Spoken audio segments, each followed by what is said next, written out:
数年前職場で体験した出来事です。その頃僕の職場はトラブル続きで大変に荒れた雰囲気でした。普通では考えられない発注ミスや工場での人身事故が相次ぎ、クレーム処理に追われていました。朝出社して夜中に退社するまで電話に向かって頭を下げ続ける日々です。当然僕だけでなく他の同僚のストレスもたまりまくっていました。その日も事務所の鍵を閉めて廊下に出た時には午前3時を回っていました。大野所長と中野係長、2人の同僚と僕を合わせて5人です。皆疲労で青ざめた顔をして黙りこくっていました。ところがその日はさらに気をめいらせるような出来事が待っていました。廊下のエレベーターのボタンをいくら押してもエレベーターが上がってこないのです。なんでもその夜だけエレベーターのメンテナンスのために通電が止められたらしく、ビル管理会社の手違いでその通知がうちの事務所にだけ来ていなかったのでした。これには僕も含めて全員がキレました。ドアを叩く、蹴る、怒鳴り声を上げる。全く大人らしからぬ狼藉の後でみんなさらに疲弊してしまい、同僚の悟など床に座り込む始末でした。しょうがない、非常階段から降りよう。大野所長がやがて夜を決したように口を開きました。うちのビルは基本的にエレベーター以外の移動手段がありません。防災の目的で作られた外付けの非常階段があるにはあるのですが、不老者が侵入するのを防ぐため内部から厳重に鍵がかけられ、めったなことでは開けられることはありません。僕もその時初めて階段に続く扉を開けることになったのです。廊下の突き当たり、蛍光灯の明かりも届かない薄暗さの極まったあたりにその扉はありました。非常口を表す緑の明かりがぼーっと輝いています。オフィス街で働いたことのある方ならお分かりだと思いますが、どんなに雑居ビルが密集して立っているような場所でも表路地からは見えない死角のような空間があるものです。ビルの壁と壁に囲まれた谷間のようなその場所は昼間でも薄暗く、街灯の明かりも届かず、鳩とカラスの寝床になっていました。うちの事務所はビルの7階にあります。気乗りしない気分で僕がまず扉を開きました。重い扉が開いた途端、何とも言えない異臭が鼻をつき、僕は思わず咳き込みました。階段の手すりやスチールの踊り場がまるで溶けたろうのようなもので覆われていました。そしてそこから凄まじく嫌な匂いが立ち上っているのです。鳩の糞だよこれ。ナオミ女子が泣きそうな声で言いました。ビルの裏側は鳩の糞で覆い尽くされていました。まともに鼻で呼吸をしていると肺が潰されそうです。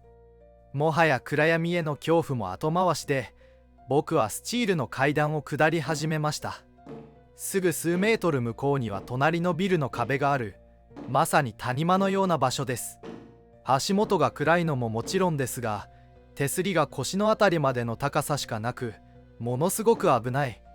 足を踏み外したら落ちるならまだしも壁に挟まって宙吊りになるかもしれない。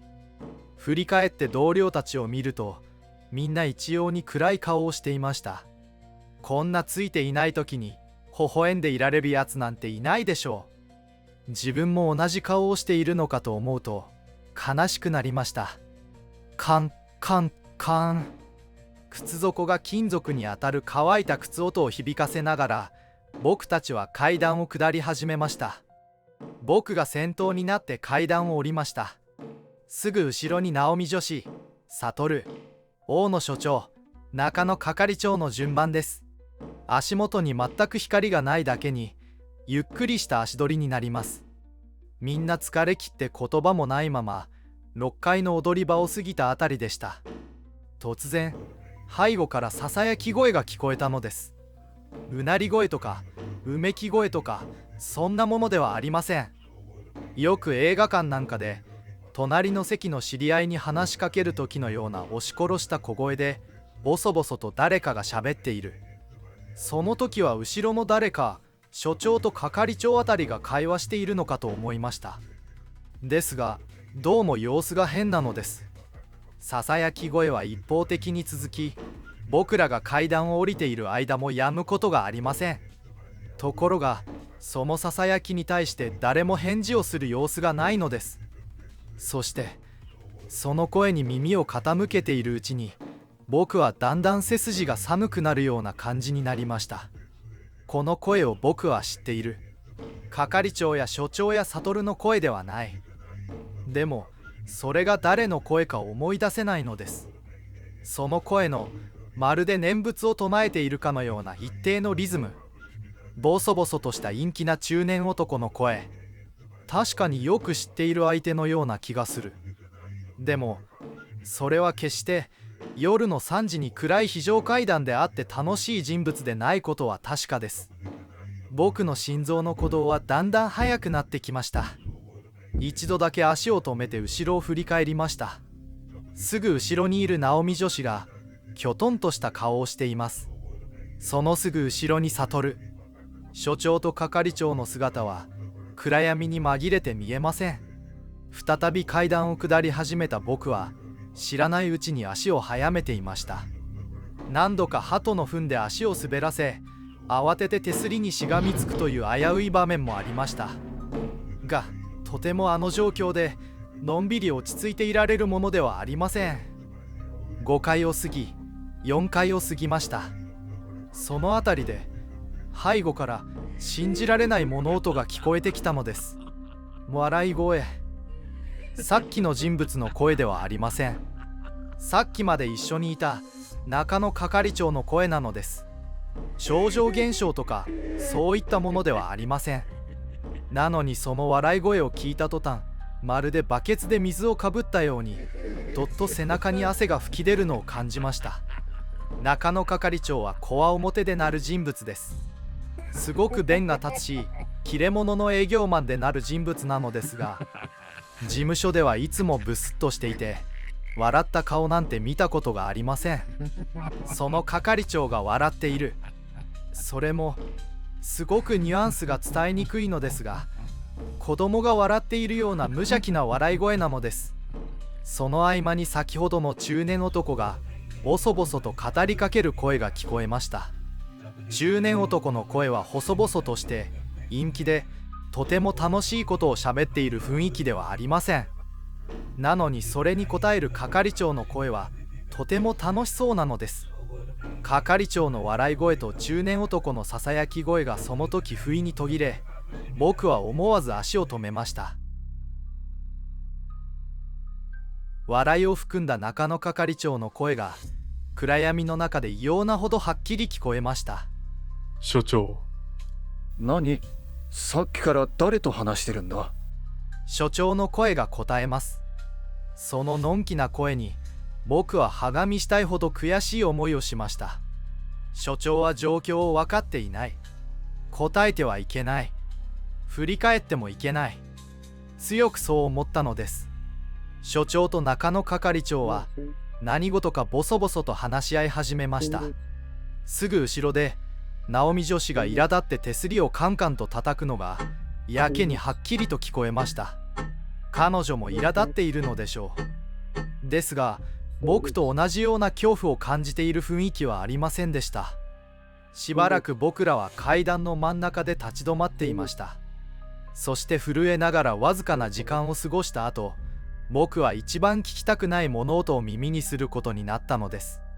所長の笑い声。何か楽しくて仕方のないものを必死でこらえている子供のような華やいだ笑い声。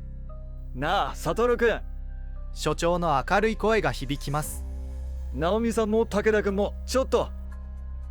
武田くんというのは僕のことです。背後で直美女子が躊躇する気配がしました。振り返ってはいけない。警告の言葉は乾いた喉の奥からどうしても出てきません。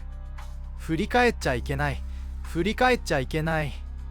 胸の中で繰り返しながら僕はゆっくりと足を踏み出しました。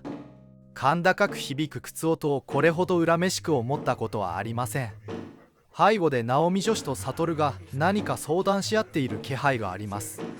もはやそちらに耳を傾ける余裕もなく、僕は階段を降りることに意識を集中しました。僕の体は隠しようがないほど震えていました。同僚たちの、そして得体の知れない中年男のささやく声は背後に遠ざかっていきます。4階を通り過ぎました。3階へ。足の進みは劇的に遅い。もはや笑う膝をごまかしながら前へ進むことすらやっとです。3階を通り過ぎ、眼下に真っ暗な闇の底、地面の気配がありました。ほっとした僕はさらに足を速めました。同僚たちを気遣う気持ちよりも恐怖の方が先でした。背後から近づいてくる気配に気づいたのはその時でした。複数の足音が、4人5人、足早に階段を降りてくる。彼らは無口でした。何も言わず、僕の背中めがけて一直線に階段を降りてくる。僕は悲鳴を上げるのをこらえながら慌てて階段を降りました。階段の突き当たりには鉄柵で囲われたゴミの持ち出し口があり、そこには簡単なナンバー鍵がかかっています。気配はすぐ真後ろにありました。振り返るのを必死でこらえながら、僕は暗闇の中、わずかな指先の気配を頼りに鍵を開けようとしました。その時です。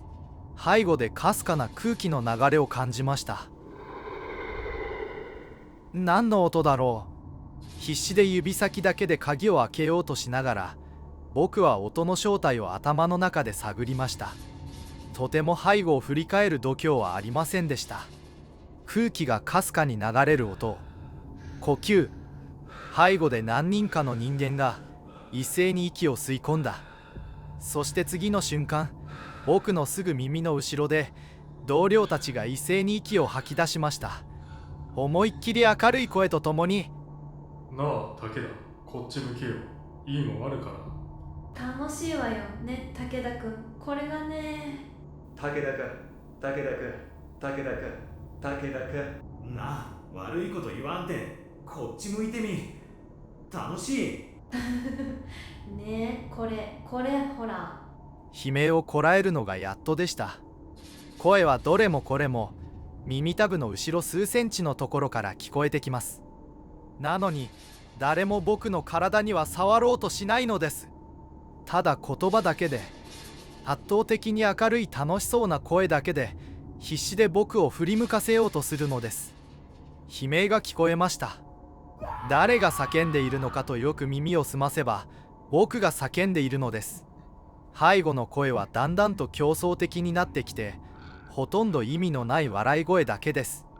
その時手のひらにガチャンと何かが落ちてきました。重くて冷たいものでした。鍵です。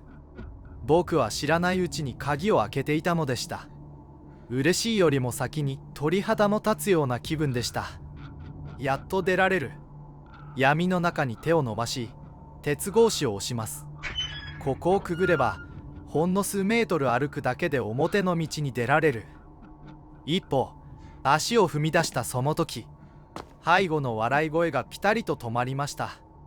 そして、最初に聞こえた中年男の声が、低い、はっきり通る声で、ただ一声。おい、